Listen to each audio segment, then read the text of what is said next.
कर्म प्रधान विश्व रचि राखा, जो जिस करे तिसी फल चाखा। यानी इस विश्व को कर्म प्रधान माना है और कर्म प्रधान सृष्टि ये है और कर्म प्रधान ही भगवान ने सृष्टि को बनाया और जो जैसा कर्म करता है वैसा ही फल पाता है। गीता में भी कहा है कर्मण्येवाधिकारस्ते मा फलेषु कदाचन। यानी कर्म करना मेरे अधिकार में है और फल में मेरी आसक्ति ना हो, फल देना भगवान का काम। और कर्म मैं कैसे करूं, कर्म मैं कौन से करूं और कर्म मैं किस लिए करूं। मेरा कर्म ऐसा हो जो मुझे सुख देने वाला हो, जो मुझे संतोष देने वाला हो, जो मुझे आनंद देने वाला हो। ऐसा कौन सा कर्म हो सकता है जो हमें सुख दे। यानी मैं ऐसे कर्म करूं जो मुझे सुख देने वाले हों और मेरे कर्म कौन से ऐसे हैं जो मुझे सुख देंगे, जिनमें मैं दूसरों के दुख को अपना सकूं, दूसरों को आनंद दे सकूं, परोपकार के कार्य कर सकूं, परहित के कार्य कर सकूं। कहते हैं श्री राम से एक साधक मिले जब वनवास जा रहे थे, तो उन्होंने कहा प्रभु राम, श्री राम, मैं सुख चाहता हूं और हरि कथा में तल्लीन रहना चाहता हूं और सारी उम्र भगवान की भक्ति में निकालना चाहता हूं, परंतु थोड़ी सी अड़चन। अड़चन क्या है कि मेरे बूढ़े माँ बाप हैं, बीमार हैं, अस्वस्थ हैं, उन्हें थोड़ा सा धन चाहिए। आप थोड़े से धन की व्यवस्था करवा दो, फिर मैं सारी उम्र आपका भक्त बना रहूंगा। राम ने कहा कि मैं तो पहले ही मैं तो पहले ही वनवासी हूँ भाई, मुझे तो पहले ही वनवास मिल चुका है, मेरे पास तो कोई धन की व्यवस्था नहीं है, तुम ऐसे करो भरत के पास चले जाओ। मैं चिट्ठी लिख देता हूँ, we write letters, recommendation letter. Ram ji ने भी उसे पत्र दिया भरत के पास कि इसकी कुछ धन की व्यवस्था कर दी जाए, क्योंकि ये मेरा अनन्य भक्त है और सारी उम्र मेरी भक्ति में बिताना चाहिए। वो साधक भरत के पास जाता है।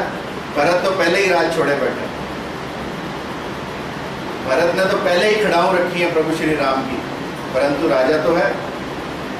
उसने जैसे ही श्री राम का पत्र देखा, लिखा था अनन्य भक्त है और इसको कुछ धन की व्यवस्था की जाए।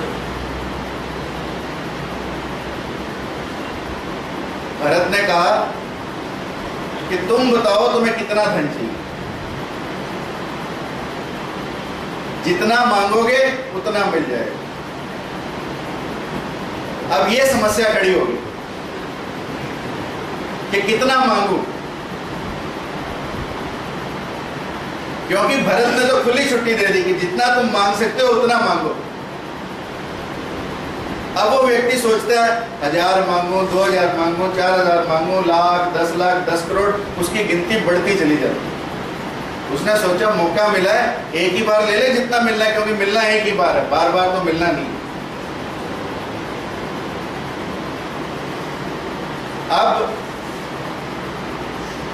वो व्यक्ति कोई जवाब न दे। भरत ने कहा ऐसे कर, थोड़ा समय है तेरे पास, सोच ले फिर मेरे को बता। जब उसकी पैसों की गिनती पूरी हो गई, उसने कहा जब भरत देने पे ही आया तो क्यों ना पैसे भी क्या, इसका राज ही मांग ले, सारे ही पैसे तेरे हो जाएंगे। और उसने कहा महाराज मुझे अपना राज्य दे दीजिए। भरत ने कहा ठीक है, मैं अंदर से ऑर्डर लिख के लाता हूं, तो 2 मिनट रुक। जब भरत इतनी जल्दी उस राज्य को देने को तैयार हो गए, तो उस साधक ने सोचा कि कुछ ना कुछ तो गड़बड़ है, कि जो भरत इतनी जल्दी देने को तैयार हो। तो जैसे ही भरत अंदर गए, उस व्यक्ति ने सोचा कि इसका मतलब राज्य में कोई सुख नहीं। और जब तक भरत वापस आए वो व्यक्ति जा चुका था। उसकी भी समझ में आ गया था कि राज्य में सुख नहीं है, इसलिए वो व्यक्ति मांगने आया था, परंतु बिन मांगे चला गया। And this is the essence of life, कि हम अपने जीवन में कितने से सुखी हैं, that line we have to draw. क्योंकि ये समाज है, ये विश्व है, आखिरकार भौतिकता की वैल्यूज है। Money is important but is not everything. इसलिए we have to draw a line कि मेरी भूख 1 करोड़ पर खत्म होती है, 100 करोड़ पर खत्म होती है, 1000 करोड़ पर खत्म होती है, 1 लाख करोड़ पर खत्म होती है, या this line we have to draw.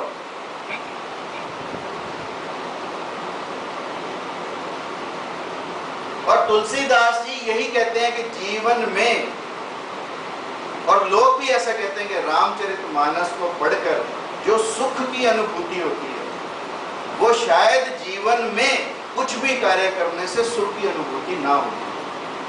क्योंकि रामचरितमानस एक ऐसा ग्रंथ है जिसमें मर्यादा ही मर्यादा है। इसीलिए हमने रामचंद्र जी को मर्यादा पुरुषोत्तम कहा, क्योंकि जो मर्यादाओं में उत्तम पुरुष है वो मर्यादा पुरुषोत्तम। अपने पिता की आज्ञाकारिता को निभाया, अपनी माँ की आज्ञाकारिता को निभाया, अपने भाइयों के प्रति अपनी ड्यूटीज को, अपने कर्म को निभाया, अपनी पत्नी के प्रति, अपने बच्चों के प्रति तो नहीं मैं कहता, और पत्नी के प्रति थोड़ा थोड़ा कहीं कहीं थोड़ी थोड़ी बातें आ जाती हैं। परंतु यदि हम ओवरऑल एनालाइज करें तो जो कहा गया है कि रघुकुल रीत सदा चली आई, प्राण जाए पर वचन न जाए। अपने प्राणों की आहुति देकर भी अपने वचनों की पालना की, ऐसा रामचरितमानस में। और जब व्यक्ति इस सोच से आगे बढ़ता है कि रघुकुल रीत सदा चली आई, प्राण जाए पर वचन न जाए, मेरे प्राणों से ज्यादा मेरे वचन इंपॉर्टेंट है। जिस दिन हम ऐसी धारणा के साथ अपना जीवन जीते हैं, हमारे जीवन में बदलाव आने।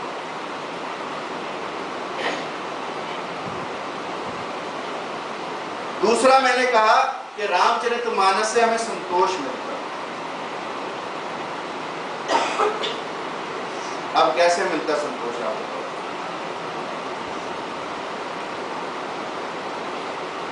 कैसे मिलता आनंद? आनंद एक ऐसी चीज है, संतोष एक ऐसी चीज है जो हमें बाजार में नहीं मिल सकती। ये एक अनुभूति है जो हमारे अंदर से उद्घाटित होगी, हमारे अंदर से प्रकट होगी, हमारे अंदर से महसूस होगी। बहुत लोगों ने, हम एन्चांटेड शर्ट पढ़ा करते, हम सिकंदर की कहानियां पढ़ा करते, हम हिटलर की कहानियां पढ़ा करते, उन्होंने सब कुछ जीवन में पाया, पर ना संतोष पाया ना आनंद पाया। क्योंकि तृष्णाएं बढ़ती चली गई, इच्छाएं बढ़ती चली गई, परंतु जीवन में कभी संतोष की अनुभूति नहीं। और संतोष उसे मिलता है जब व्यक्ति कुछ त्याग देता है। ऐसा कहते हैं कि एक व्यक्ति इसी तरीके से कामना करता रहा कि मुझे संतोष मिले, मुझे संतोष मिले, मुझे संतोष मिले, तो उसे कहते हैं कि कोई एक साधु महाराज कह रहा है। उसने कहा मैं तुझे संतोष दिला सकता हूँ। उसने कहा मैंने तो दर दर की ठोकरें खाई हैं, मैं साईं बाबा के मंदिर भी गया, मैं हनुमान जी के मंदिर भी गया, मैं राधा स्वामी सत्संग में भी गया, मैं गुरुद्वारे भी गया, मैं मस्जिद भी गया, परंतु मुझे संतोष नहीं। तो साधु महाराज ने कहा कि मैं तुझे संतोष दिलाऊं, परंतु शर्त यह है कि तुझे मुझे दिखाना पड़ेगा कि तेरे पास है क्या संतोष। एक बार पोटली में बांध के लिया, जितने तेरे पास पैसे हैं, जितने तेरे पास सोना हीरे जवाहरात रजिस्ट्रियां जो भी रखी हैं दूसरा साहब सारी ले आओ एक बार।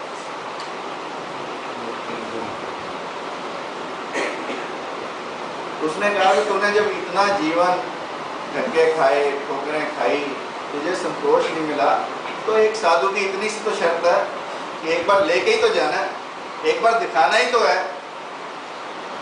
तो व्यक्ति अपना सारा कुछ एक पोटली में रख के ले आया और जाते ही साधु महाराज के चरणों में रख दिया। साधु महाराज ने कहा कि ठीक, और उसी टाइम उस साधु महाराज ने उस पोटली को लपेटा, कंधे पे रखा और भाग गया।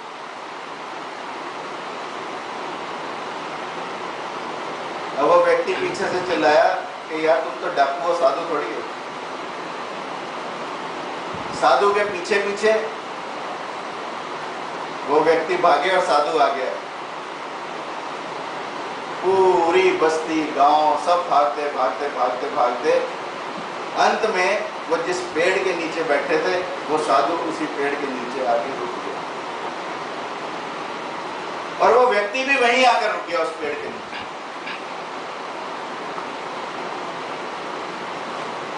और उस साधु ने कहा कि ले अपनी पोटली वापस ले। तो उसने कहा